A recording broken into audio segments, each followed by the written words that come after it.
بادشاہ اور نیک وزیر۔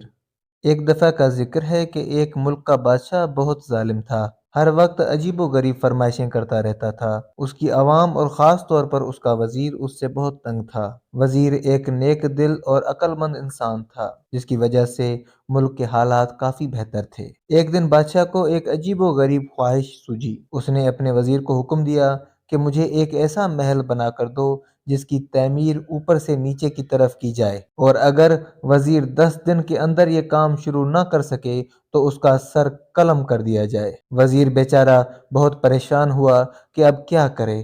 بہرحال جب وہ اپنے گھر پہنچا تو اس نے اپنی بیوی کو سارا قصہ سنایا۔ بیوی نے مشورہ دیا کہ تم اللہ تعالیٰ کے حضور مدد طلب کرو۔ وزیر کو مشورہ بہت پسند آیا۔ اس نے فوراً وضو کیا اور 2 نفل پڑھے اور اللہ تعالیٰ سے دعا کی۔ دعا کرتے کرتے اس کو نیند آ گئی۔ خواب میں کیا دیکھتا ہے کہ وہ جنگل میں جا رہا ہے کہ اس کو کوئی چمکتی ہوئی چیز ملتی ہے، جسے لے کر وہ بادشاہ کو دے دیتا ہے اور بادشاہ بہت خوش ہوتا ہے۔ وزیر کو جب جاگ آئی تو اس نے اپنی بیوی کو سارا خواب سنایا، تو بیوی نے فوراً کہا کہ جنگل کی طرف جاؤ، وہاں سے تمہیں مدد ملے گی۔ وزیر نے اگلے دن اپنا رخت سفر باندھا اور سفر کو نکل پڑا۔ وہ تھوڑا بہت آرام کرتا اور پھر چل پڑتا۔ چلتے چلتے اس کو 5 دن ہو گئے تو اس نے سوچا کہ چلو اب واپس چلتے ہیں، اس مسئلے کا کوئی حل نہیں۔ جب وہ واپس مڑنے لگا تو اچانک اس کی نظر ایک خرگوش پر پڑی جو بیچارہ شکنجے میں پھنسا ہوا تھا۔ نیک دل وزیر نے فوراً شکنجے سے خرگوش کو آزاد کرایا اور پھر واپس مڑنے ہی لگا تھا کہ اس کو ایک آواز آئی، ایک نیک دل انسان، تمہارا بہت شکریہ۔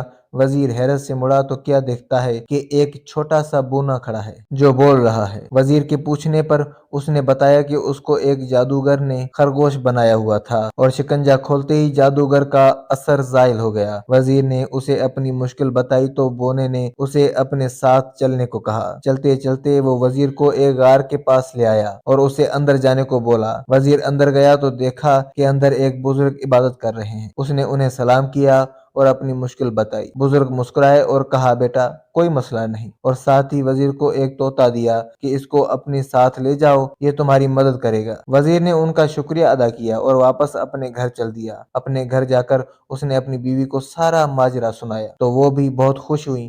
اگلے دن وہ بادشاہ کے محل گیا اور بادشاہ کو کہا، آپ میرے ساتھ چلیں اور دیکھیں میں کیسے اوپر سے نیچے کی طرف محل تعمیر کرتا ہوں۔ وزیر بادشاہ کو ایک کھلی جگہ لے آیا جہاں بادشاہ نے نیا محل بنانے کو کہا تھا۔ اس جگہ مزدور اور مستری اور تعمیراتی سامان پڑا ہوا تھا۔ وزیر نے طوطے کو ہوا میں چھوڑا اور کہا، چلو میاں مٹھو اب اپنا کام دکھاؤ۔ طوطا اڑتا ہوا کافی اونچائی پر چلا گیا اور آوازیں لگانی شروع کر دیں کہ اینٹیں پکڑاؤ، اینٹیں پکڑاؤ۔ بادشاہ یہ سن کر غصے میں آ گیا اور وزیر کو کہا، بھلا اتنی زیادہ اونچائی پر کوئی اینٹیں کیسے پہنچائے گا؟ وزیر یہ سن کر بولا، حضور والا، اتنی اونچائی پر اینٹیں نہیں پہنچائی جا سکتی تو اوپر سے نیچے تعمیر کیسے کی جا سکتی ہے؟ بادشاہ وزیر کی عقل مندی دیکھ کر بہت خوش ہوا اور اس نے اپنی غلط کاموں کی معافی مانگی اور وہ بھی ایک نیک دل اور اچھا انسان بن گیا۔